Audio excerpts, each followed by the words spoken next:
نہ پائے اللہ دا قرآن آدھے ظہر الفساد فی البر والبحر اے خشکیاں تے جیری تکلیف آنجل سمندرہ تے جیری تکلیف آنجل ایک بے پاسو کہیں پاسو نہیں آدھا اے توارے اپنے حتہ دا وطیرہ ہوں دے اس گلو اب اللہ دی بارگاہ دے وچ توبہ کرنے چاہیے دیئے وگرنہ رب نے اگر کل قیامت رڑی تیری تے میری پکڑ کر گی دی تول شوانا لکوئی نہ ہو سیا کیونکہ بندہ دے حقوق اللہ تعالیٰ فرمائے دے اس دنیا دے وچ معافی عطا کر دے سا لیکن قیامت رڑیا سے بندہ دے حقوق او معاف نہیں تھی سکدے بندہ دے حقوق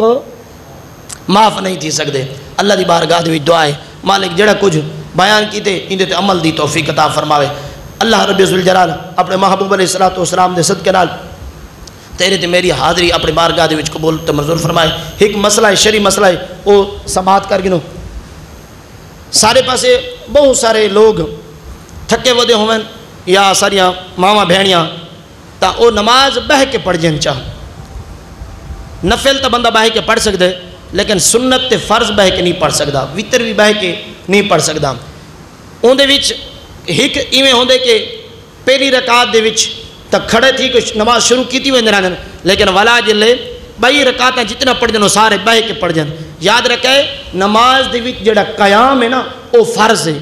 قیام کھڑا تھی کہ نماز کو ادا کرنا اے فرض ہے تے اگر فرض ادا نہ کرے سی تو وقت نماز پوری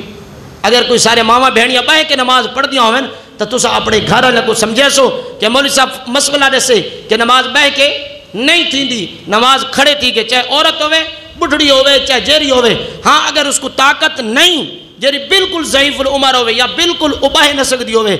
کھڑے نہیں تھی سکتی بحث کے نماز پڑھ سکتی انہیں بس اجازت ہے ورنہ ساری ماما بہنیاں نوجوان او کھڑے تھی کہ نماز نہیں پڑھ دیا بلکہ بہ کے نماز پڑھ دیا انہوں کو سمجھاونے یہ مسئلہ شریع ہے اللہ عمل دی توفیق دے